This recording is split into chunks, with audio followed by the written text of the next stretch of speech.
Olá, pessoal. Sejam muito bem-vindos a mais um episódio do W6 Insights. Hoje vamos falar sobre ESG. Então, a gente vai ter um bate-papo aqui, né, uma conversa sobre ESG, falando um pouquinho dos desafios, oportunidades.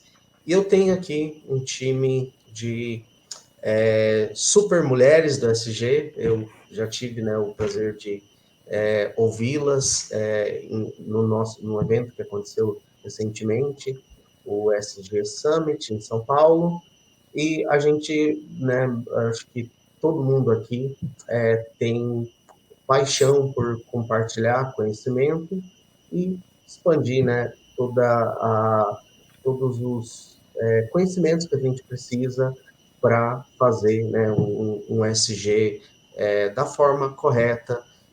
A gente tem empresas de diferentes segmentos aqui e profissionais, né, que estão altamente capacitados e estão liderando toda a área de ESG, todos os esforços de ESG nas suas correspondentes empresas. Então, eu gostaria de apresentar, né, o nosso time aqui. Então, nós temos a Linda Muros. A gente vai gravar. Nós temos aqui a Linda Murasawa, conselheira da Deep ESG. Nós temos a Adriana Machado, da HTB Engenharia, e temos também a Diana, da Essilor Luxottica. Eu vou, começando com a Linda, vou pedir que a Linda se apresente para nós, fale um pouquinho dela, da empresa, e depois a Adriana e a Diana, antes da gente começar no tema, a entrar nas perguntas. A gente vai ter aqui um bate-papo informal sobre ESG, mas eu pediria que a Linda, depois a Adriana e a Diana se apresentem para vocês aqui. Bem, obrigada pelo convite, né? É um prazer estar aqui com a W6 e as companheiras aqui do nosso diálogo, né? Eu tenho uma carreira aí de mais de 25 anos de banco, sendo que desde 2001 eu trabalho com sustentabilidade. Eu fui responsável pela introdução dos conceitos de sustentabilidade na época do Banco ABN Real, trazendo muito o conceito de como que um banco, né, poderia realmente trazer o desenvolvimento social. Foram vários percalços no caminho, mas realmente interessantíssimos, porque eu sempre tive o conceito de que onde há capital, você leva e consegue fazer desenvolvimento.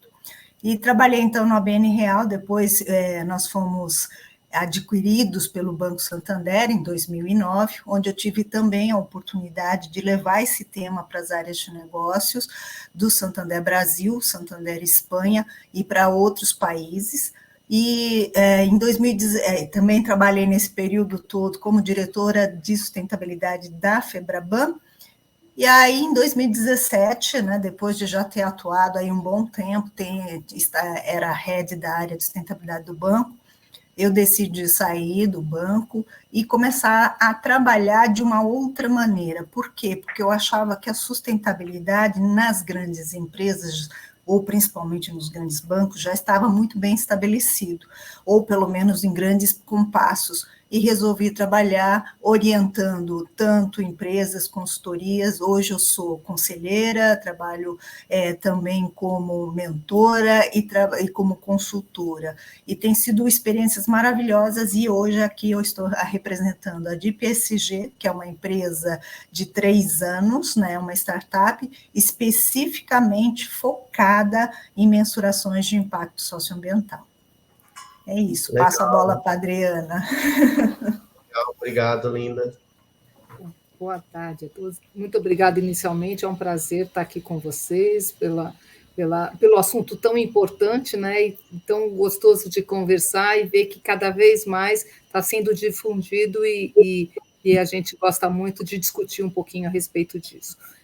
Eu trabalho na HTB Engenharia, então eu sou engenheira e administradora de empresas.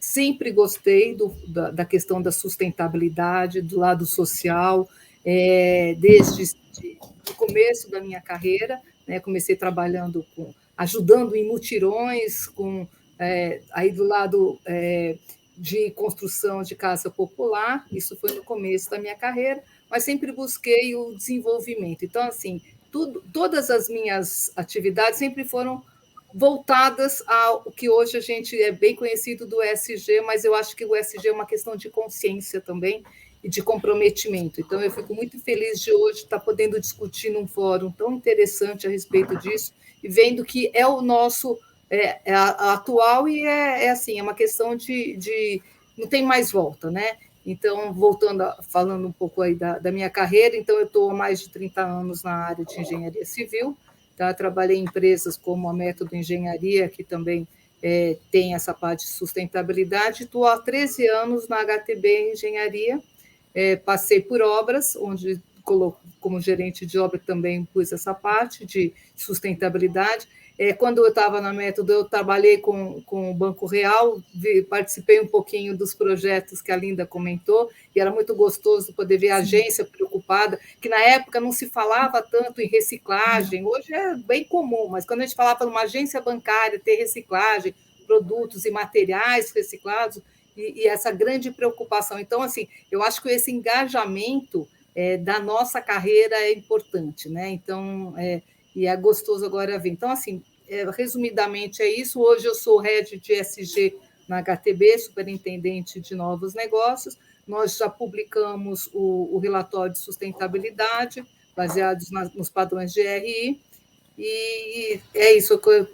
Fiz cursos, sou pós-graduada em ESG, fiz curso na KPMG de especialização também em ESG, então, assim, estou gostando bastante, acho que é importante a gente entender, porque cada vez tem novas definições, novas demandas, então isso é bem interessante da gente poder trabalhar. E a construção civil, ela tem uma demanda muito grande, porque ela é responsável por quase 37% de emissão do gás de efeito estufa. Nós temos um potencial grande na parte do lado social, com a comunidade com quem a gente trabalha, os profissionais. Então, é isso que eu queria comentar com vocês um pouquinho. Legal, obrigado, Adriana. Diana? Boa tarde, pessoal. Prazer estar aqui nessa roda tão interessante. Eu tenho uma relação com ESG que eu gosto muito, porque eu sou uma pessoa... eu não sou do ramo de sustentabilidade, né? Eu me tornei. E isso é bem... Eu gosto muito de contar essa história, porque tem muita gente que se interessa por ESG. O que eu faço para estar no ESG? Eu acredito muito que, independente da área que você está, eu estudei administração, eu sou formada em Business Studies na Inglaterra, onde eu estudei puramente impactos financeiros e como é que... E realmente a decisão continua sendo financeira. Eu voltei da Inglaterra em 2007, fui trabalhar na Ford, na área de financeira, de compra de material produtivo na Bahia, então uma coisa Londres Bahia, assim, né? Uma existência ali interessante.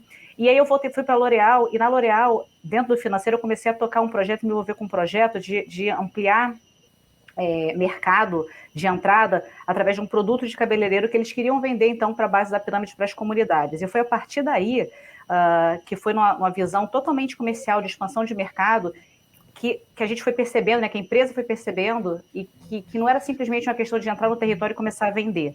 Quando a gente entra numa área de vulnerabilidade para fazer negócio ali, a troca que acontece ela é bem diferente do mercado tradicional.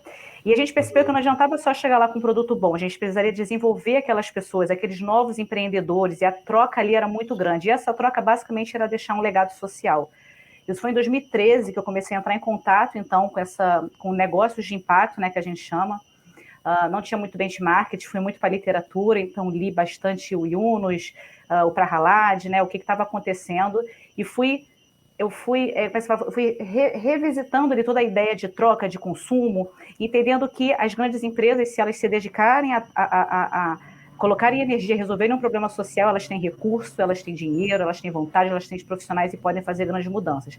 E foi dentro desse projeto, que era um projeto comercial, que tomou uma cara social de impacto, que eu comecei a entrar no mundo do ISG. Naquela época não era bem ISG. Então a minha história é muito, muito focada em social, né, em S. Eu saí da L'Oréal, foi na L'Oréal esse projeto, e vim para esse Luxottica em 2013.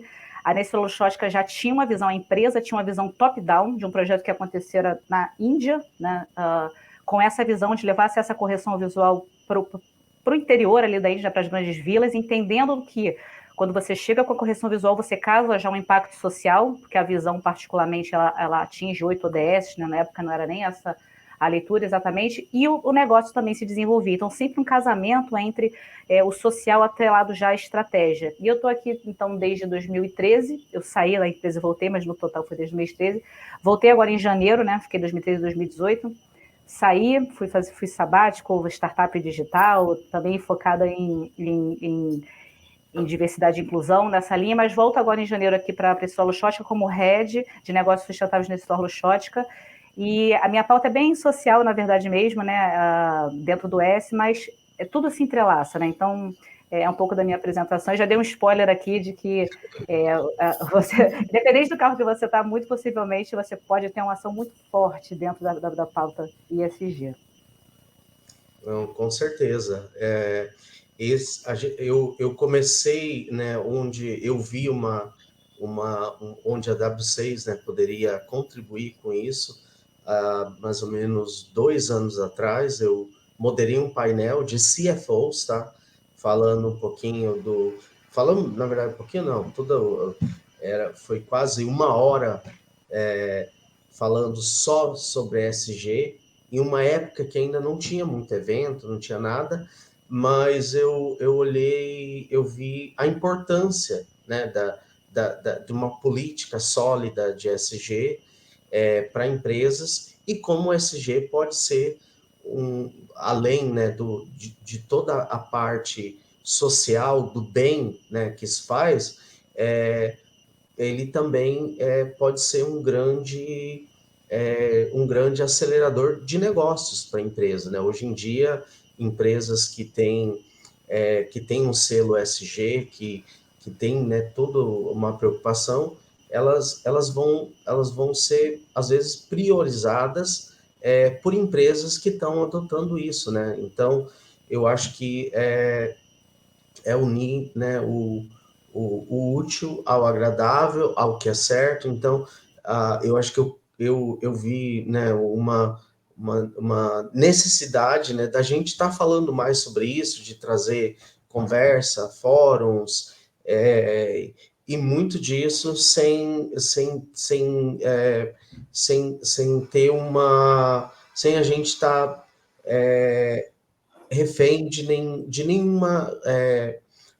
nenhum tipo de pressão, né, onde a gente possa falar abertamente e trazer, né, pessoas que o que eu tô vendo, né, eu conheço vocês de algum tempo, conheci muitos profissionais, é a paixão, né, e gente nova, que a gente viu lá no evento, quantas pessoas, né, jovens tiveram lá no evento, e estão realmente preocupados, né, com aprender sobre, né, sustentabilidade e poder aplicar isso nas empresas. Então, para mim foi uma jornada, né, um pouco estranha, né, moderando um painel, mas eu acho que para mim foi ali onde eu vi, né, que realmente a gente precisava trazer pessoas, conversas e realmente fazer que esse conhecimento, né, chegue ao maior número de pessoas para a gente poder evoluir, né, bem mais rápido. Começando aqui, a gente vai falar um pouquinho, dividir um pouco, né, a gente vai ter 3 partes dessa conversa. Acho que a primeira é sobre, a gente vai falar sobre inovação para a sustentabilidade. Eu queria começar com você, Diana. né, eu tive lá no evento, eu escutei um pouquinho, né, do que vocês estão fazendo, mas eu acho que é interessante a gente falar um pouquinho mais, que eu acho que é muito interessante, importante o trabalho, né, que vocês estão fazendo. Mas eu queria que você explicasse um pouquinho, né, para todo mundo que está aqui, e também depois a Adriana, como a sua empresa está promovendo a inovação sustentável na sua estratégia de ESG. Como vocês têm feito isso? Tá, perfeito, obrigada. Sim, então, só primeiro, a EssilorLuxottica, né, uma empresa, para quem não conhece ainda, é uma líder global de design, fabricação, distribuição de lentes oftálmicas, armações e óculos de sol. Então, ela nasceu em 2018, né, que ela reuniu 2 empresas de experiência complementar e pioneiras, assim, em tecnologia avançada de lente e outra na fabricação de armações. Então, a empresa, o negócio da empresa é correção visual. E o meu departamento, né, eu cuido da Mansage, do Instituto Ver e Viver, nós somos um braço, a gente é ligado, na verdade, a uma diretoria comercial, mas a gente está dentro do braço de sustentabilidade, um dos pilares de sustentabilidade. Então, o ESG da EssilorLuxottica, ela tem alguns pilares de sustentabilidade, né, carbono, ética, governo, enfim, tem 5 pilares, e um desses pilares chama Eye on the World Site.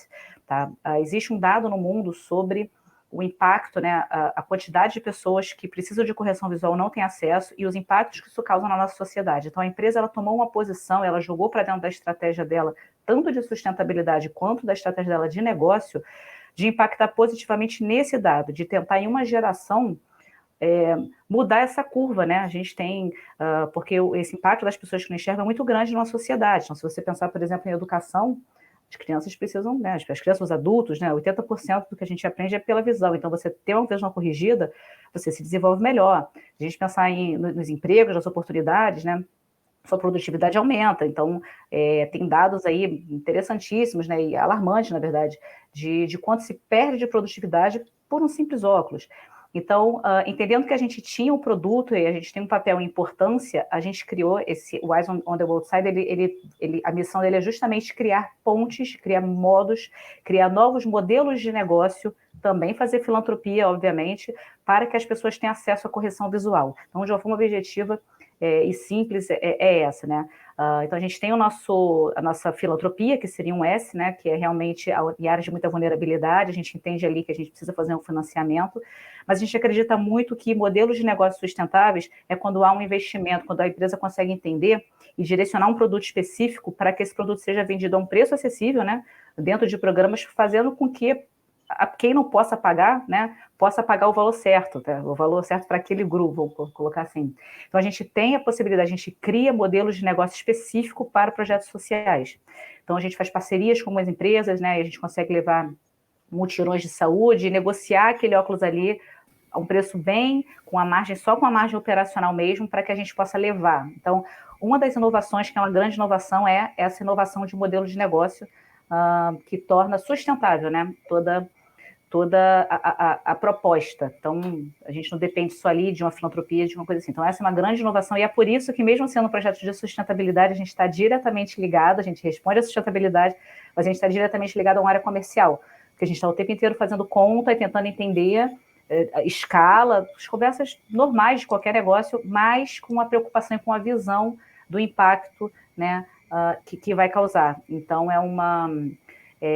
acho que essa leitura esse modelo de negócio é uma grande inovação. Além dos próprios produtos que a empresa desenvolve, né, com um olhar em trazer impacto social, né? Então, é uma empresa de inovação de lentes, então vários produtos respondem a isso, mas falando realmente assim de impacto social, com esse S aí, com esse olhar, a gente cria modelos de negócio que promovem acesso à correção visual, e ao levar acesso à correção visual, você impacta diversas ODSs.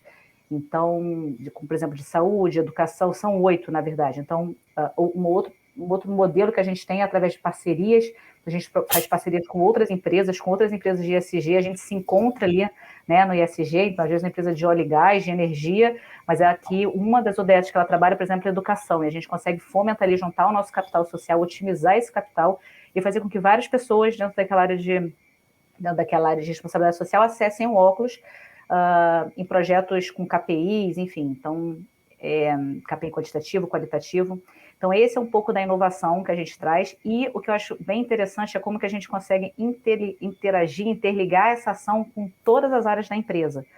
Então, eu acho que essa é uma visão muito, esse engajamento, né, esse olhar, não é uma área isolada, não é uma área que está longe, é uma área que está dentro do negócio, e eu estou o tempo inteiro fazendo negócio com as marcas da empresa, então a gente sempre tem reuniões, busca, né, provoca, para entender como que aquela marca que está posicionada, às vezes, né, marca de maior valor agregado, enfim, como é que ela pode olhar para esse projeto, para essa responsabilidade social, para essa responsabilidade ambiental, e agregar valor a ela, de uma forma que todo ganhe. Eu acho que essa questão de trazer esse quadro, esse ganha-ganha, é um olhar inovador, é um olhar necessário, mas esse é um olhar inovador que promove engajamento e é uma jornada, né? Então, esse é o posicionamento da empresa, é realmente ter soluções, fazer com que essas soluções não sejam um departamento separado, estejam dentro do negócio, e a gente está nessa jornada realmente trazendo os líderes para que todos possam ver as soluções de ESG como ferramentas de negócio, né? Como é que pode agregar valor ao produto que está vendendo e à empresa como um todo.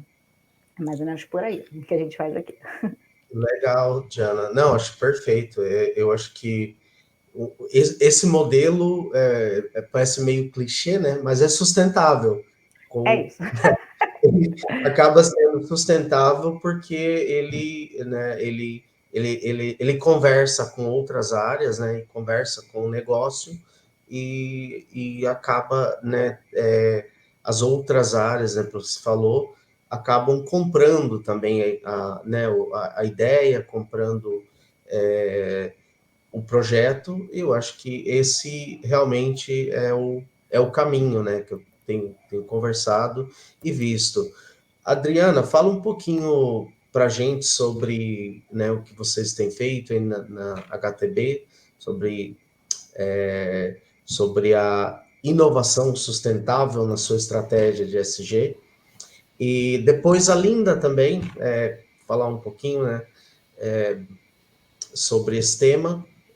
Mas, Diana, adorei, né, gosto muito do que vocês estão fazendo. Eu acho que essa parte também, né, de fazer parceria com as marcas, com outras empresas, eu acho que isso realmente a gente vai caminhar bem mais rápido com esse tipo de mentalidade e estratégia. Bom, então, obrigada. Vamos falar um pouquinho assim. É bom que é bem amplo e bem diverso o que a gente trabalha, que a nossa discussão que a gente consegue, né? Então, assim, nós dentro da construtora engenharia, da HTB Engenharia, nós temos alguns projetos. A preocupação com a sustentabilidade já vem de toda a história da empresa, tá? Nós estamos no Brasil há 57 anos e é uma empresa de origem alemã, o nosso acionista é alemão, e já trazia em 84, quando foi a nossa primeira sede, os conceitos que hoje são atuais, mas assim, a utilização da luz natural, a otimização do ar-condicionado com colocações de brises. Então, assim, a gente vem sempre inovando e trabalhando nessa época, né? Aí começou as construções começaram a ser certificadas, né, pelo LEED, que é o principal certificador de construção civil na parte de sustentabilidade. Então, começamos desde 2008 a trabalhar nesse assunto, né? E essa preocupação sempre foi do DNA da HTB, e aí a gente, assim, nós temos que nos atualizar e temos que trazer mudanças e inovações. Então, uma das primeiras inovações dentro do processo é para a gente diminuir o uso de papel nas obras, por exemplo. Então, nós colocamos um aplicativo em que, ao invés de imprimir todos os projetos grandes, a gente tinha um aplicativo que colocava o QR Code, na obra já poderia ver todos os detalhes desse projeto. Então, assim, são vários processos que a gente sempre busca na sustentabilidade. A questão do resíduo também é totalmente reciclado, a gente busca o máximo de reciclagem dos resíduos de obra, né? Então, a gente tem algumas taxas e metas de 97% de reutilização. E aí tem uma outra tecnologia que nós estamos estudando desde 2019, que é uma tecnologia que ela é uma tecnologia de estrutura em madeira engenheirada. tá? Porque buscando também a descarbonização, buscando que, como eu comentei, a construção civil é responsável por 37% das emissões. Então, o que a gente pode fazer para a gente otimizar?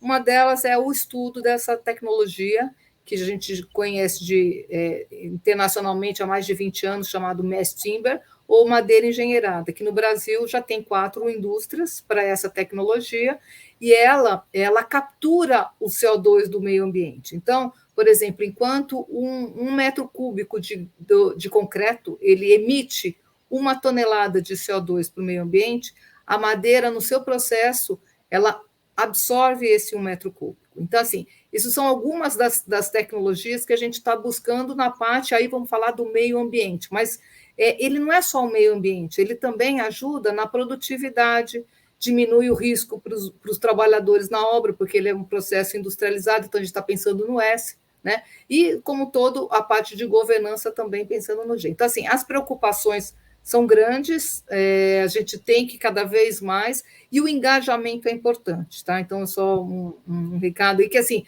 eu acho que o engajamento em tudo é muito importante, que desde a alta diretoria até a parte operacional da obra, tem que estar engajado com isso. Isso é uma jornada, a gente vai aos poucos fazendo, passando, eu acho que faz parte da cultura a gente começar a demonstrar, e a gente está vendo aí os problemas climáticos que nós temos. Então, isso fica fácil quando a gente começa a falar, está vendo o que está acontecendo com o nosso meio ambiente? Então, a gente tem que fazer esse trabalho aí. São essas as principais inovações, vamos chamar assim, de ESG. Legal. Linda, conta um pouquinho para a gente a visão, né, da consultoria, né, conselheira nessa parte de ESG. Eu vou falar um pouco, né, como eu estou aqui representando, né, como conselho da DIP ESG, a DIP ESG, dentro do seu modelo, né, de nascimento, ela é nova, tem 3 anos, apesar de ter 3 anos, já tem hoje já mais de 100 funcionários, com uma carteira grande de clientes, e o que ela nasceu inovando? A DIP, ela queria endereçar um aspecto muito importante, que era a mensuração dos impactos socioambientais. Ela nasce, né, como é nova, ela nasceu dentro já de um ecossistema de pressão de ESG em todos os setores, em todas as empresas. E juntou um coletivo aí bastante interessante de capital intelectual, né, muita gente aí que inicialmente a base de formação da DIP foram engenheiros do ITA que se formaram e eles resolveram se juntar, e o conhecimento deles, muito técnico, ajudou a estabelecer justamente essa base técnica, científica, metodológica, para que tivesse a necessidade de olhar essas informações dentro da sustentabilidade do ESG com dados mais acurados, né, mais precisos, e de forma muito mais estruturada, baseada em metodologias técnicas científicas. Então, o nascimento da DIP ESG, ela já vem com uma inovação que era fornecer uma solução de mensuração de impactos para as empresas. Hoje ela faz mensuração não só da parte de emissões, né, do escopo 1, 2 e 3, mas ela faz emissões, por exemplo, para bancos da carteira financiada, da movimentação do cartão de crédito, ela tem uma série de informações para que possam ser geridas de forma que o planejamento de descarbonização da empresa possa ser apoiada, e essas informações podem ser ofertadas, né, uma vez que possa ser conectada aos sistemas do cliente, eles são processados e fica disponível online em real time, de forma que a empresa possa realmente introduzir essas informações na sua tomada de decisão. E a DIP também, para inovar, não fazendo somente o cálculo ou trazendo informações quantitativas, analíticas, ela sabe da necessidade das empresas em relação a como pegar essa informação e relatar. E para relatar, existem alguns padrões. Então, essas informações que eles fazem o tratamento, eles trazem a partir de informações da própria empresa, unificando com sistemas financeiros, de forma que essa informação possa ser auditada, e ela também já coloca vários indicadores dentro dos padrões que a empresa queira relatar, por exemplo, o padrão de GRI ou do SASB, né? E ele já transforma, então, digamos, nos seus cadernos de indicadores para que haja o reporte dessas informações. A ideia da DIP como um todo é facilitar a vida das empresas, porque a sustentabilidade, ele é um ecossistema muito complexo. E além dele ser complexo, quando a gente introduz isso dentro das empresas, as empresas elas ficam cercadas de uma quantidade de informações absurda. E essa quantidade de informação, a área de sustentabilidade tem que ficar fazendo coletas, né, e transformando aquilo em informações críveis para poder levar para, por exemplo, uma reunião de investidores, ou até mesmo para apresentar no relatório anual, ou até para explicar para os seus executivos internos por que as tomadas de decisão estão indo para um lado. Então, o nascimento dela já parte de uma observação da necessidade do mercado, trazendo uma organização de banco de dados, com inteligência artificial, e buscando também ferramentas de machine learning, porque eles lidam com vários tipos de setores. E para vocês terem uma ideia, hoje já trabalha com mais de 52 mil fatores de emissões, que eles conseguem fazer os cálculos em vários setores, em vários tipos de projetos, e para que se chegue numa acurácia muito maior do que simplesmente uma mediana, né, que a maior parte das pessoas acaba utilizando. Então, é isso, a DIP traz realmente uma inovação em todos os aspectos, tecnológicos, metodológicos, na prestação de serviço, e orientando já as tendências, né, todas de descarbonização. É isso. Legal, Linda. Eu queria, né, acho que começar com a Diana, uma pergunta, né, que eu acho que talvez você já respondeu um pouco dela, tá? Mas eu acho que vale a pena a gente conversar um pouquinho mais.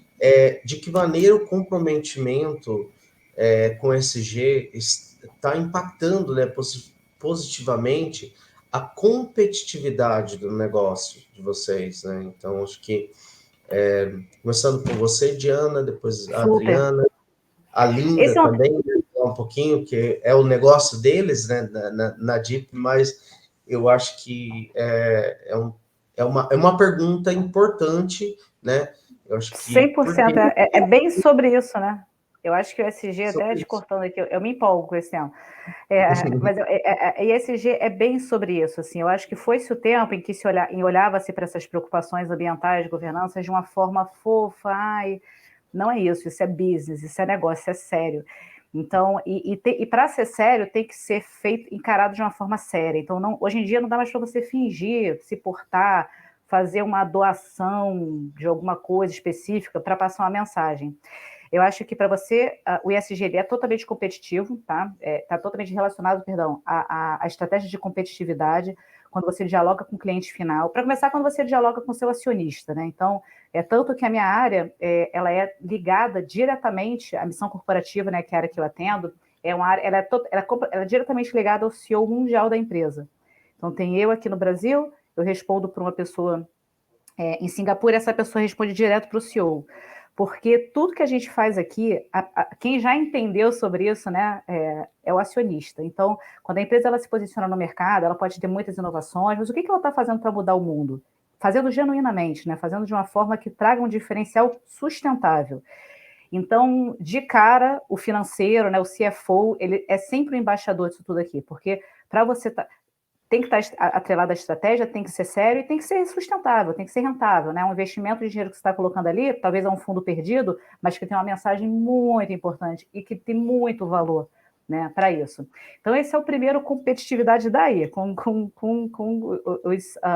esses importantes stakeholders. Como produto, como cliente, de novo, né, no momento que você vai fazer uma geração, uma escolha de produto, certamente você vai olhar para uma empresa que está ali dentro, cumprindo ali com o seu, né, não está destruindo o ambiente, seja esse ambiente qual for, não seja tóxica para os seus funcionários, não seja tóxica para os seus clientes, nem para o meio ambiente. Então, eu acho que eu acho que essa é uma discussão muito válida, né? Eu sempre falo isso, mas é muito válida porque parece um pouco óbvio, a gente está aqui, eu sempre digo que a gente está falando com catequizados aqui, mas ainda é um ponto que eu tenho que é uma argumentação ainda, dependendo com quem eu estou falando. E eu me coloco nesse papel de educadora, com muita humildade, com certeza, sabendo que eu estou há 13 anos, 15 anos trabalhando, entendendo esse processo, entendendo essa movimentação, mas ainda tem um mercado muito, muito grande, muito importante, mercado interno, que eu digo, né? De líderes, de pessoas, enfim. Tem algumas empresas que eu reparo, eu faço muita parceria, né? Eu falo com muita gente, e já aconteceu de eu chegar em parceiros, em prospecções, e que tem uma pessoa ali que ela responde para o ISG, mas ela foi colocada ali, ela não sei, não tá. Eu já acho bacana, pelo menos tem alguém ali fazendo, né, que está ali. Mas existe ainda é necessária ainda alguma maturidade, né, para que seja entendido. E eu acho que essa maturidade vem quando se fala de dinheiro, quando você toca nisso, né? O ISG, ele está aqui e eu acho que ele tem que ser usado e falado como uma ferramenta de estratégia de competitividade. Então, aqui no Grupo Pessoal Luxótica é totalmente, completamente, né? A gente tem uma sorte aqui que a gente fala sobre saúde visual, então a natureza do produto é uma natureza já bacana nesse aspecto, mas eu comecei nesse projeto numa empresa de cosmético, que em tese não ajuda em nada, e eu descobri que não, que ajuda em muita coisa, e muito movimento um mercado super importante, e que a beleza no Brasil, ela é um elemento de dignidade. Então, quando você entra numa comunidade, por exemplo, que está promovendo beleza, a leitura de quem está ali é a promoção de uma dignidade, que ela tem que descer da comunidade que ela está, ela tem que ir para o mercado de trabalho, e ela não quer ser vista como uma pessoa menor, e o que traz essa informação é a beleza. Então, na verdade, eu aprendi muito nesse processo de entender valores, e, enfim, porque eu trabalho muito ligado ao social, né, e eu venho de um lugar de privilégio, então, para mim, foi um movimento profissional, pessoal, que se misturou ali, muito forte. Então, mas eu dei esse exemplo porque trabalhando numa empresa de visão, que promove a saúde visual, é uma coisa, mas independente da indústria que você está, óleo e gás, né, automobilística, empresas que em tese, né, tem um desafio maior aí dependendo do tema, mas também que são super importantes para o mundo moderno que a gente vive, então, né, a gente tem que... elas podem ter um papel, elas podem dar uma devolução para a sociedade enorme, imensa, gigante, porque elas, inclusive, têm fundos, têm dinheiro para isso. Então, eu acho que é muito sobre isso, eu acho que é trazer esse olhar, né? Se você, na empresa que tiver, trazer esse olhar de como essa é a primeira pergunta, né? Como que o ESG vai me tornar mais competitivo? E a partir daí, você vai ver que naturalmente, de áreas diversas vão acontecer. Então, acho importante voltar nesse tema sempre, e sempre que eu posso eu falo isso, porque eu acho que é esse que é o start. Não, é muito importante. E vocês perceberam que tem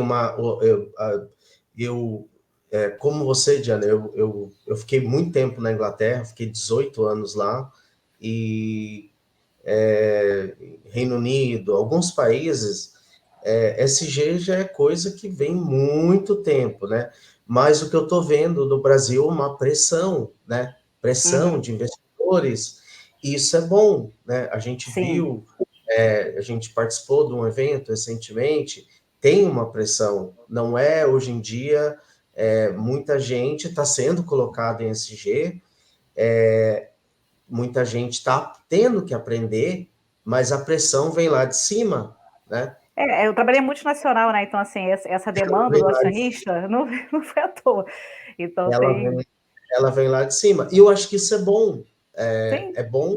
É bom porque está forçando, né, a gente a tomar algumas atitudes, né? Os investidores estão vendo que isso é bom para negócio.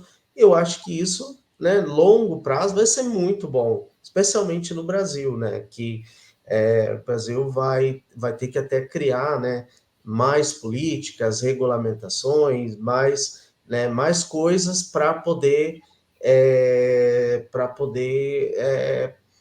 tá em linha com o que os mercados vão pedir. Então, acho que isso é fantástico, tá? E eu tô vendo essa pressão, tá? Não sei, acho que todos nós estamos vendo, mas Eu acho que isso é muito bom mesmo. Adriana, fala um pouquinho sobre essa parte aí na empresa. Você já falou, né, da importância, né, do ESG na construção civil, né, nas inúmeras coisas, né, onde a gente pode aplicar, né, sustentabilidade, né, mas fala um pouquinho da parte do negócio, qual o impacto disso para o negócio de vocês? Só continuando, só reiterando o que foi falado anteriormente, o que nos deixa mais tranquilo é o quanto o lado financeiro também abraçou, né? Então, assim, a gente já ouvia falar há muito tempo, a ONU sempre em 2004 começou a falar, mas quando que começou? Quando financeiramente, né? Lembrando um pouquinho do BlackRock em 2019, que trouxe essa carta para os CEOs, que todo mundo começou a cada vez mais a olhar nessa parte de investimento. Então, a gente pode ver que as empresas do B3, por exemplo, elas são obrigadas a fazer um relatório de sustentabilidade. Para fazer isso, elas estão se comprometendo de uma maneira transparente com isso. Os investidores, os fundos, eles dão preferência para as empresas que têm uma política baseada no ESG e não sim greenwashing, porque aí a gente consegue mostrar e ter os indicadores, fazer com transparência tudo isso. Então, isso assim, é uma jornada que quem não tiver de acordo não tem futuro. Eu acredito assim, as empresas que não estiverem ligadas ao ESG não tem futuro. É questão de tempo, né?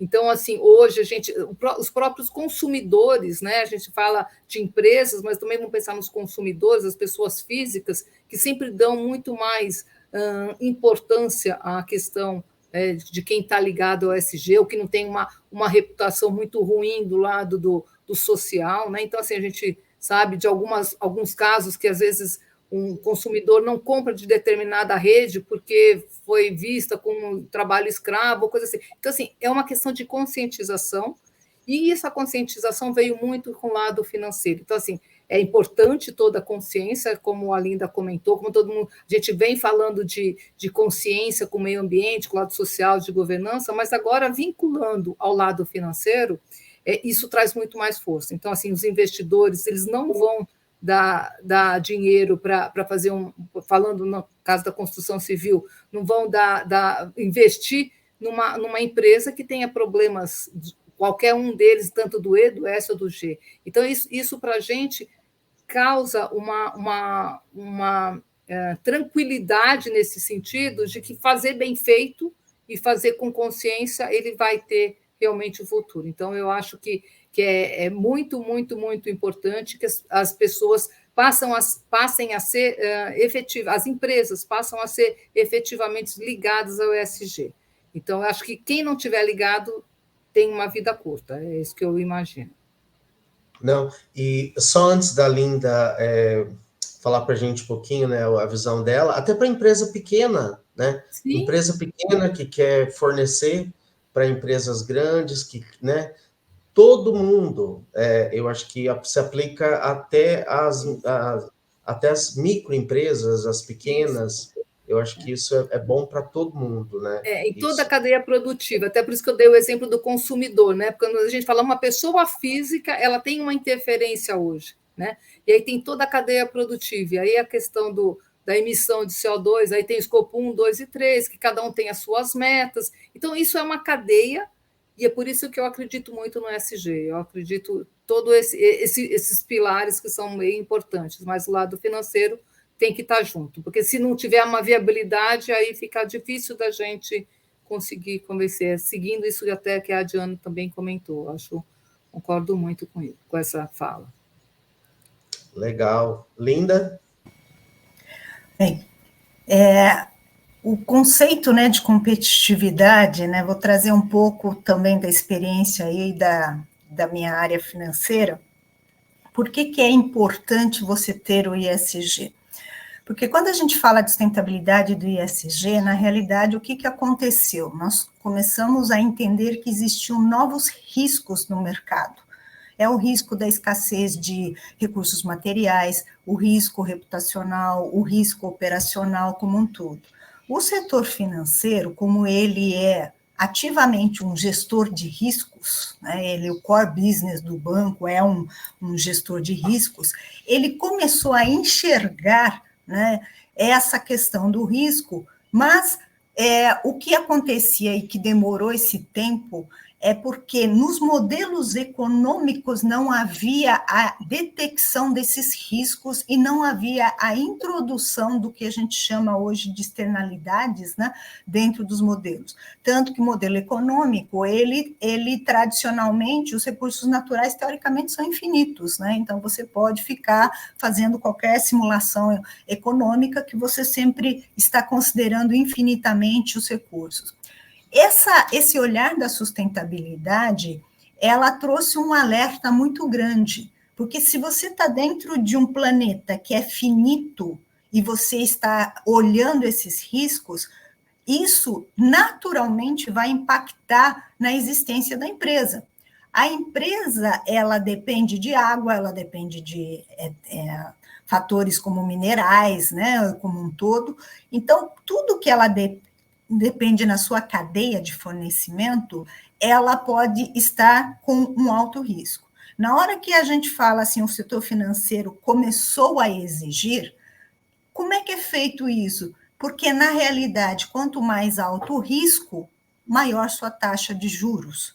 E se o seu risco for tão alto, o banco declina de dar capital. Essa é a visão de um setor financeiro, que pode ser um asset, pode ser um investidor, pode ser uma bolsa, não importa. Então, na hora que você traz isso para uma empresa, a análise que está sendo feita de competitividade é: esta empresa, ela consegue, da forma como ela está atuando, subsistir daqui no médio e longo prazo? Ela consegue atender as demandas que são esses novos riscos, olhando as questões climáticas, as questões demandadas pela sociedade, ela está atendendo também a questão de olhar o impacto ambiental, ela sabe que há uma escassez de determinados recursos em que ela tem que tomar uma providência, aí voltamos ao conceito do que é uma corporação responsável. Porque se ela souber e não tomar nenhuma decisão, a gente não pode chamá-la de uma responsabilidade, né? Não ter uma corporação responsável. E essa corporação responsável, ela é, então, analisada financeiramente sobre todos esses aspectos. Qual é o seu risco de capital? Qual é o risco de mercado? Qual é o risco operacional? Qual é o risco de contingência? Risco reputacional e assim por diante. Não é à toa que o setor financeiro está extremamente exigente. Por quê? Ele não quer ter perda, gente. Se você coloca, por exemplo, numa empresa que é altamente dependente de água e numa região que vai ter estresse hídrico, a chance daquela empresa ter perdas é grande. E aí, automaticamente, se eu coloco o capital ali, a chance de perdas que eu tenho daquele capital é grande. Você acha que o investidor vai querer correr algum risco? Um banco vai querer correr algum risco? Não. Então, esse é um primeiro ponto. E o outro ponto, quando se chamou a atenção dos bancos em relação à responsabilidade, que é o direcionamento do capital, para onde você está direcionando o capital, que também é finito. Se o capital é finito, eu tenho que decidir. Eu vou dar para uma empresa que está poluindo, que não está nem um pouco preocupado com questões sociais, ambientais, mudanças climáticas, ou eu pego esse capital e direciono para uma empresa que está me trazendo todo um desenvolvimento sustentável. Então, esta escolha é aonde, na hora que alguém bate ali no banco, ali, na hora que bate no investidor, ele está analisando, ele está olhando, meu dinheiro não irá mais fomentar a destruição do planeta ou, eventualmente, negócios não responsáveis. Então, essa questão da competitividade, ela passa a ser uma transformação dos modelos de negócio. E essa transformação dos modelos de negócios não é simplesmente mudar o produto A e B, é mudar a forma como ela está se antecipando a todos esses riscos, a forma como ela decide na sua governança para onde ir, né? E até mesmo fazer escolhas. Vai chegar um momento que a gente, o jargão do mercado são os trade-offs, mas a gente tem que fazer escolhas. Vai ter que deixar de fazer alguma coisa ou deixar de utilizar alguma coisa para fazer a escolha de um produto mais sustentável. Então, um exemplo mais simples é o de energia. Então, eu passo de uma energia térmica para uma energia renovável, eu passo, né, a utilizar um diesel para um biocombustível. Então, você começa a ter essas trocas por uma decisão de responsabilidade que a empresa tem que ter.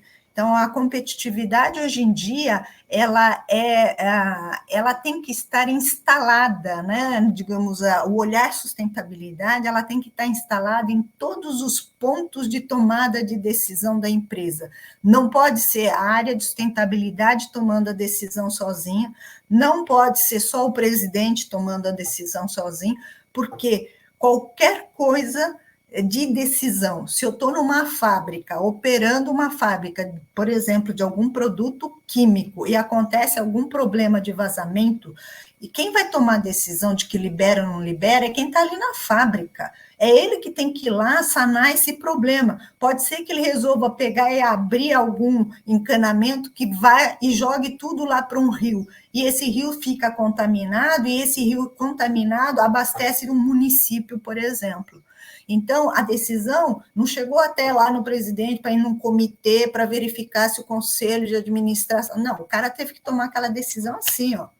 Então, esta pessoa também tem que ter, na hora, uma decisão a mais correta, a mais adequada, a que menos impacta, tanto do lado social, do lado ambiental, e não vai estragar a reputação da empresa.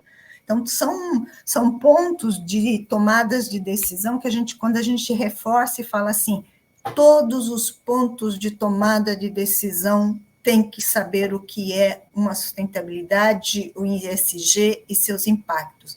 E, para isso, você precisa saber o que a sua empresa está realmente impactando e o que é relevante para ela. Porque aí, na minha atual andança para lá e para cá, não só de conselheira, mas de consultora, às vezes eu encontro empresas que não têm a menor noção, mas menor noção, de que ela está sofrendo uma série de impactos que vão pressionar seu negócio. Né? Então, ela é tipo assim, eu não preciso me preocupar. Ele não precisa se preocupar como? Se, por exemplo, na cadeia produtiva dele, de fornecedores, ele depende de determinados minérios que já estão desaparecendo do planeta. Se você não entrar numa economia circular de reciclagem desses minérios, aquilo vai acabar. Né? Então, nós estamos aí no mundo, Loran, que a competitividade, ela passa a ser muito baseada nas decisões de sustentabilidade e o quanto a consciência de que você continuará existindo no longo prazo, se vai haver realmente tudo aquilo que você precisa para produzir, tá? Ai, obrigada, linda. Até abri meu microfone, assim, ó. Muito obrigada. Você foi. Eu vou ouvir isso de novo, porque é isso aí. Muito obrigada. Não, tem, justamente você falou ali, né, no caso de empresa que vai e abre e joga coisa em rio. Eu vi faz pouco tempo, não lembro se foi São Paulo, onde foi, eu sei que foi uma coisa horrível, né? E tem empresa que ainda faz hoje, mas eu acho que hoje em dia, eu acho que pela pressão que tem, empresas sim vão ser punidas, vai ser ruim para a reputação deles, né? Vai ser ruim. Eu escrevi um artigo recentemente, e eu estava pensando, né, como eu peguei referências, eu fiquei uns 5 dias escrevendo isso, até chegar no produto final. Mas eu olhei para alguma das 5 razões, tá? Tem mais, mas as principais. Você falou da reputação da empresa, com certeza. Redução de custos, né? Que a Adriana falou um pouquinho sobre isso também. Talentos. Hoje em dia, a geração, né? A geração de agora, elas estão preocupadas com isso. Mesmo que talvez elas não façam muito disso, mas elas estão preocupadas. Elas vão preferir empresas que têm uma política, né, sólida, que elas possam sentir que a empresa está preocupada com coisas que preocupam eles. Novos negócios, né?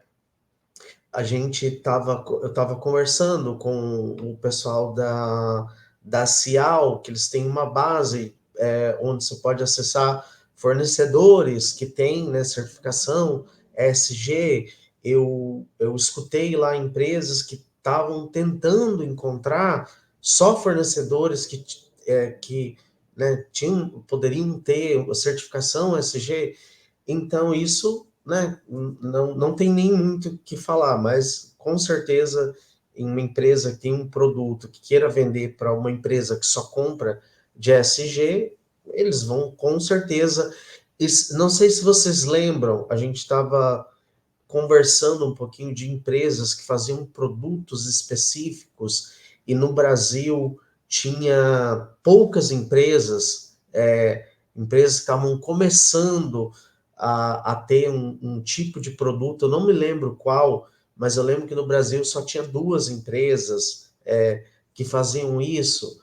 Então, assim, tem um mercado grande, né, para as empresas que vão trazer o produto correto, vão, né, chegar nas empresas. E investimento, tem uma pesquisa do Charles Stanley Link, 48% dos investidores pretendem aumentar seu investimento em ESG nos próximos 3 anos. Eu vi essa pesquisa no site do governo britânico. Então, assim, eu acho que tem, né, muita coisa. A pressão é boa, tá? Eu acho que essa pressão é fantástica. Essa pressão, né, que começou aí no mundo financeiro, e ela só tende, né, a aumentar. Eu acho que a tendência é aumentar. Isso é bom, mas eu acho que a gente ainda tem uma longa jornada, né? O que eu queria perguntar, começando com a Adriana, a gente está chegando já na parte final, né, do nosso bate-papo, quais as tendências futuras, né? A gente sabe muito do que está acontecendo agora, a gente tem conversado muito, debatido, mas o que vem, né, próximo? Quais tendências futuras que você enxerga, Adriano, no cenário SG, e como as empresas podem se preparar para elas, né? Então, eu sei que vocês não têm bola de cristal, né? Mas seria legal entender o que vai acontecer, né, nesse cenário, né, na SG, e como, né, as empresas, tanto grandes negócios, né, como né, a Adriana representa, a Diana também, né, empresas globais, mas talvez a Linda tenha a resposta. O que você acha, Diana? Pode começar. Eu pensei na hora, falei, acho que ele não tem uma bola de cristal melhor que a minha aqui. Vamos lá, Adriana. Fala aí para a gente. Tá. Então, assim, acho que a gente já falou um pouco, né, de que se não tiver o ESG, a gente não acredita. Então, assim, tudo isso, principalmente a fala da Linda, que é justamente essa questão de gestão de riscos, né? Então, assim, como que a gente vai pensar no futuro se as empresas não começarem a se preocupar com essas gestões de riscos, essa parte de investimento? Então, assim, nós temos que ter essa conscientização, e a gente, como falou, é uma jornada, né? Então, se as empresas não tiverem preocupadas com isso, elas provavelmente não terão o futuro que a gente imagina. Eu acho que cada vez mais essa preocupação é mundial, isso, né? Isso começou com a ONU, então isso é mundial, isso é uma cadeia. Então, assim, como a gente falou anteriormente, é uma pessoa, e aí depois é uma empresa, e aí tendo essa parte financeira que conforme a Linda também falou, dessa gestão toda de risco reputacional, risco de materiais, de recursos, isso tudo, se não tiver andamento, nós temos um problema muito sério. Então, eu acredito que as empresas estão cada vez mais preocupadas com isso, aculturadas. Sempre vai ter um ou outro que vai sair, mas é só a gente ver também as gerações mais novas, como eles estão preocupados, como eles têm uma outra visão, uma preocupação. As minhas filhas, quando pequenas, já tinham alguma coisa de sustentabilidade. Hoje, eu, na minha escola, não tinha isso. Então, a gente começa a ver que isso é uma questão de geração para geração, e eu acredito que o ESG é um ponto importante que a gente está dando para as futuras gerações, né? Porque daqui 50, 60, 100 anos não vai estar mais, provavelmente, ninguém aqui, né? E assim, a gente põe essas metas, e essas metas, se não forem buscadas, se não forem buscar os resultados, a gente vai ter um problema muito sério. Então, eu acredito muito que as empresas cada vez mais se conscientizem e vão trabalhar com isso de uma maneira mais séria, que porque, inclusive, tem a questão do investimento, conforme a gente já falou anteriormente. Então, eu acredito muito, eu acredito muito no ESG. E eu brilho nos meus olhos, porque eu acho que isso é importantíssimo para a gente, e é uma questão de consciência. A gente não faz só porque a gente quer, porque a gente precisa, né? As gerações precisam. A Terra e o planeta estão dando as respostas para a gente. Então, eu acho que quando começa a ONU se preocupar, as empresas, quer dizer, as declarações do ODS, quantos países não assinaram, então, assim, eu acredito demais. Não. E eu vou falar uma coisa um pouco maluca, tá? Mas se realmente a gente não fizer as coisas, a gente vai voltar para a Idade da Pedra, porque vai acabar muitas coisas, né? Muitas tecnologias vão deixar de existir, muitas das comunidades que a gente tem hoje vão acabar, né? E aí a gente vai voltar a morar em caverna, provavelmente. É um pouco maluco, na né? Idade da Pedra tinha água, então eu acho que vai ser Tinha pior. água, exato. Nós vamos morar em Marte, né? Vai ser horrível, nem fala que dá um pano. Mas eu acho que, né, muita coisa que a gente falou hoje me fez pensar um pouco isso, me preocupou ainda mais. Mas, Diana, vamos lá. Não, assim, a gente fala, claro que a pressão sobre as grandes empresas, porque as grandes empresas têm um poder de impacto muito maior, isso é óbvio, então, assim, com certeza está ali. Mas tem um ponto que você tocou que é muito relevante, que são os pequenos empresários, as pequenas empresas, as pessoas, qualquer cidadão como cidadão, então, essa consciência geral é importantíssima. A reciclagem dentro de casa, ela é mais do que você ser cool, é obrigatório, né? Eu vejo projetos muito incríveis, assim, dedicados a áreas de lugares que estão em vulnerabilidade, entendeu? De fazer de ter o cuidado ali com a higiene, isso é uma questão de educação mesmo, de dignidade e cidadania. Então, assim, a gente não pode esquecer que a gente tem que educar todos, independente da classe social, e principalmente as áreas de vulnerabilidade, porque essa falta de consciência acaba que é a economia circular reverso, né? Porque as enchentes, muita coisa está vinculada a isso, poluição, etc.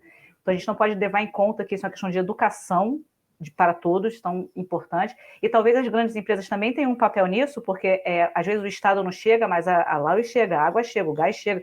Alguém está chegando ali para educar, então a gente pode também ter esse apoio privado aí para poder cumprir certos papéis, mas também pensar no pequeno e médio empresário, porque principalmente no projeto anterior, né, da empresa de bens de consumo, ali, da área de cosmético, você tem a empresa, a indústria, o produto, e você tem a pessoa ali que vende, né, a empresa, o negócio que vende ali. Então, a gente também promovia ali economia circular. Então, essa educação do pequeno e médio empresário também causa um impacto grande, porque são muitos, né? Então, eu acho que essa pressão sobre a grande empresa é importante, é exemplo, com certeza, mas tem que ter um olhar também de toda a sociedade, de todo o tamanho de negócio, de todo cidadão. Então, para onde é que isso vai vir no amor ou na dor, né? Porque a gente pode falar, mas na hora que acabar a água, acabou. Aí não vai ter como, vai ter que dar um jeito.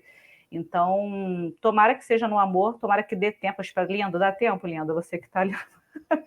Eu espero realmente que dê tempo e que sim, isso aí está muito. Eu vejo, e aí, olhando assim bem para o privado, né, que é onde eu lido mais, é uma responsabilidade enorme, gigante, importante, porque aqui temos, de novo, capital, geração de capital, temos, enfim, pessoas influentes, temos profissionais, muita gente que pode fazer uma diferença com interesse muito grande. Então, que nós exerçamos, então, a pressão para toda a sociedade, mas eu acho que vai ter que ter um pouco de pressão, sim. que já tem, né? E essa pressão é basicamente dinheiro, multa e etc. Mas as novas gerações estão um pouquinho melhor, estão bem melhor, na verdade, né? Então, que elas venham aqui ajudar a reverter esse quadro e que não seja tarde demais.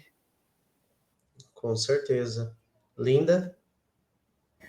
Não, os pontos trazidos pela Adriana e a Diana são ótimos, né? Tentando complementar um pouco esse aspecto.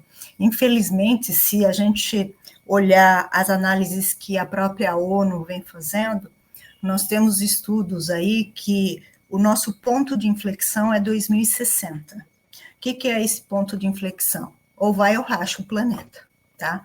Então, se nós não mudarmos a forma como nós estamos vivendo, consumindo e produzindo, realmente nós, em 2060, a gente, em vez de ter aquela curva de melhora, nós vamos ter uma curva de piora. E essa curva de piora é o que a gente chama de curva não que não há reversão, por isso que é um ponto de inflexão.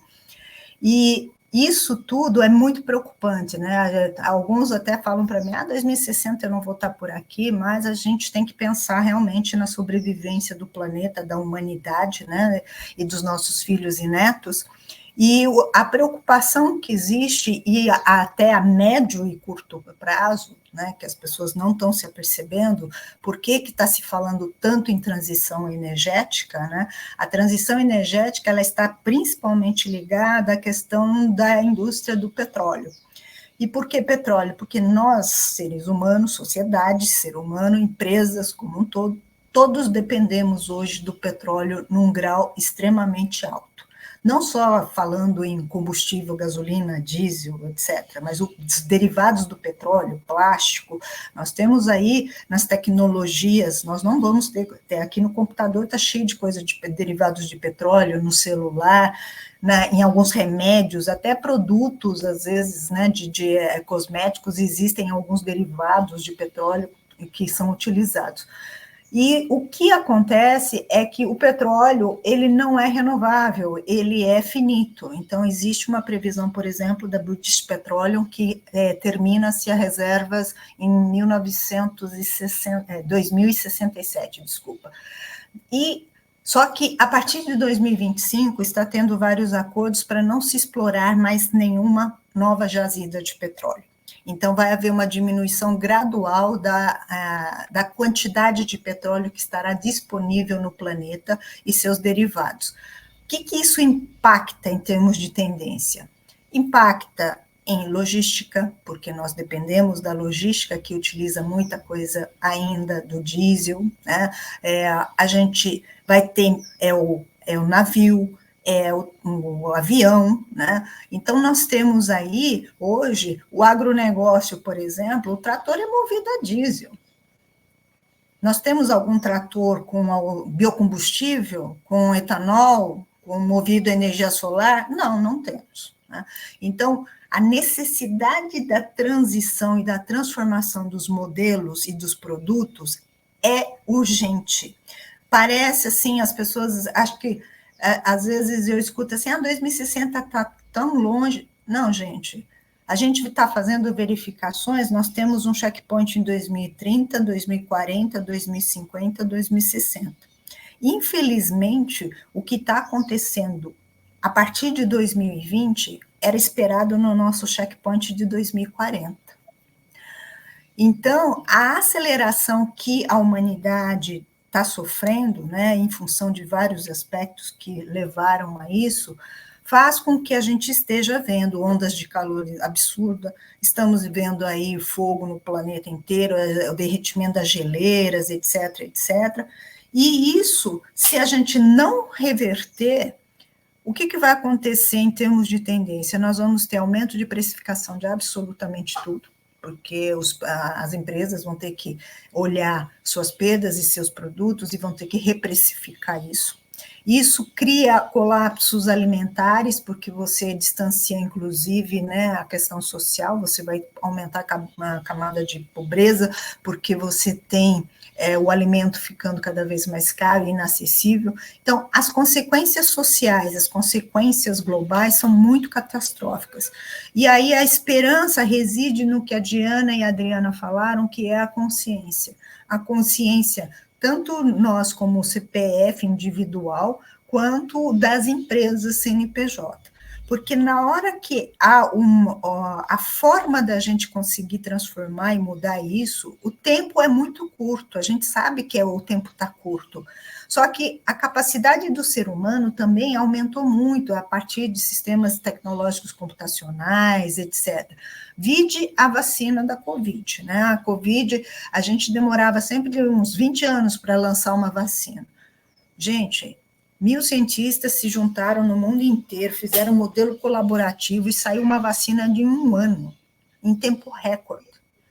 Mas através do quê? Do chamado modelo colaborativo. Então, a humanidade tem uma chance de, através de modelos colaborativos, começar a buscar novas soluções. E buscar realmente esse compartilhamento de conhecimento. Sim, você vai manter a competitividade da sua empresa, mas vai ter situações que se você vai ter que colaborar e vai ter que criar novas situações, novas soluções para os mesmos problemas que a gente já está enfrentando.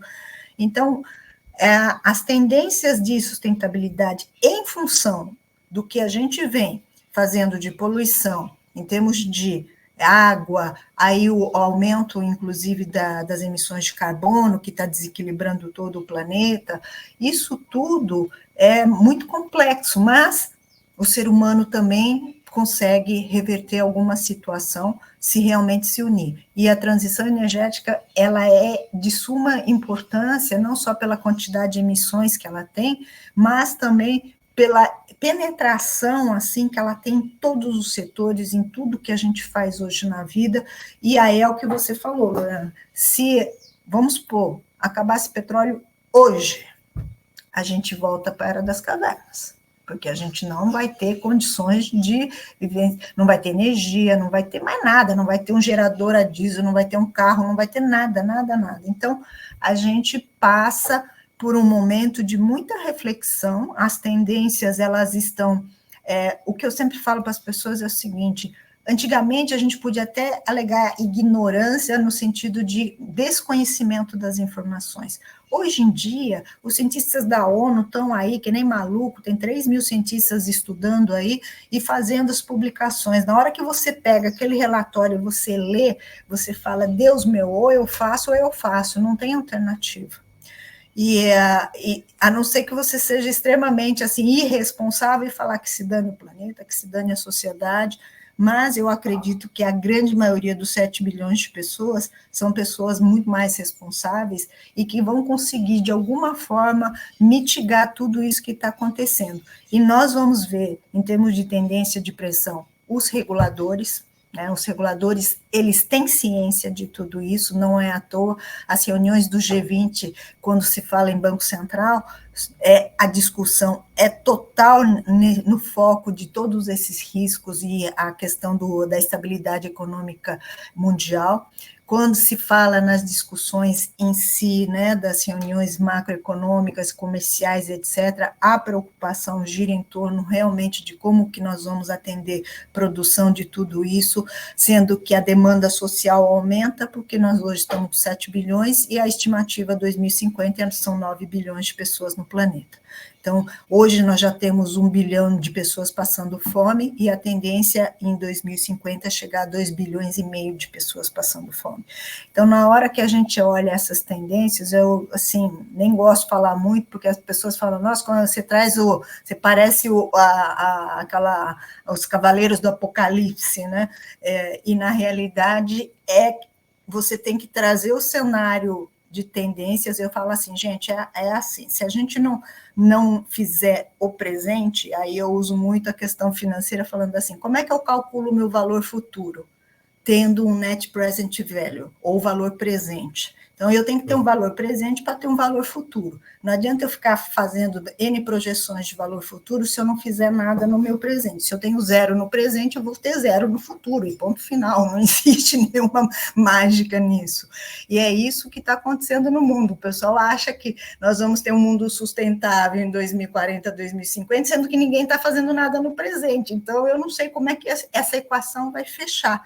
Mas acredito muito nessas pressões tecnológicas, pressões políticas públicas, as pressões que os próprios cientistas, e graças a Deus a nova geração, que parece que mesmo não tendo tido educação na escola, já nasceu consciente, já vem cobrando de todo mundo uma nova atitude. Então, eu acho que é isso que me deixa bastante feliz, e, inclusive, poder discutir isso aqui, né, numa tarde, né, junto com pessoas que têm essa consciência e estão realmente nessa jornada da sustentabilidade, que tem que ter muita resiliência. Eu digo isso para vocês, que eu estou desde 2001 nessa luta. Não, interessante. E o mais interessante é que, alguns anos atrás, quando, né, os cientistas falavam de muitas coisas, ninguém levava a sério. As empresas não levavam a sério, as pessoas não levavam a sério. E eu acho que hoje em dia, né, já com as pessoas vendo o que está acontecendo, né, sentindo na pele, e eu acho que a gente vai continuar sentindo cada dia mais se a gente não tomar atitude. E, né, eu acho que o que a gente está fazendo aqui é importante. Eu não acho, Linda, que é cavaleiro do apocalipse que você está falando da verdade, e todo mundo tem que escutar isso. Ainda mais, né, os líderes né, que vão estar assistindo essa conversa. Eu acho que, né, tem muita coisa muito positiva, mas a gente tem que falar a verdade, né? Se atitudes sérias não forem tomadas, é isso que acontece. Então, legal. Eu quero lançar um desafio, não sei se é um desafio, mas da gente se reunir uma vez por mês e a gente bater um papo, né? A gente pode trazer diferentes pontos, todos os meses, uma vez por mês, mas eu acho que é interessante a gente continuar esse trabalho e a gente, né, ir conversando e trazendo cada dia mais conhecimento, porque eu acho que a conscientização, né, é o que realmente faz a diferença, né? A gente continuar falando do tema, mais pessoas se interessarem, a gente vai poder chegar, né, muito mais rápido ao objetivo. Então, queria agradecer vocês. Muito obrigada. Obrigado por compartilhar esse conhecimento, né, com todo mundo. E até a próxima. Muito obrigada, Linda. Obrigada, Lohan. Um prazer, uma delícia falar aí com vocês, gente. Obrigada, Lohan. Conta com a gente. Obrigada, pessoal. Tudo de bom, até mais. Tchau, tchau. Até mais. Bom, terminamos a gravação. A Diana saiu. Não, eu fechei já a câmera. terminamos.